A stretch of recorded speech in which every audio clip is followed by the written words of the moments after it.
Bharatiya Janata party संगठन पर्व कर्मशाला बैठक कामिलीगुड़ा ठारे अनुष्ठित हो जाइछि। एही बैठक रे भारतीय जनता पार्टी मंडल सभापति चयन प्रक्रिया को आखि आगे रखी लिलीगढ़ और कामिलीगुड़ा बूथ रे बूथ कर्मशाला सहित बूथ कमिटी गठन करा जाइछि। बैठक रे राज्य ओबीसी सदस्य और समस्त विषय आलोचना करथिले।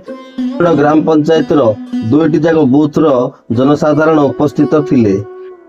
एही कार्यक्रम रे बीजेपी नेता जोगदे बैठक को अति सुंदर भाव में कार्यटी को परिचालना करी लिलीगढ़ ग्राम पंचायत दुईटी बूथ रे 11 जणिया कमिटी गठन करने सहित सभापति और संपादक चयन करा जाइछि।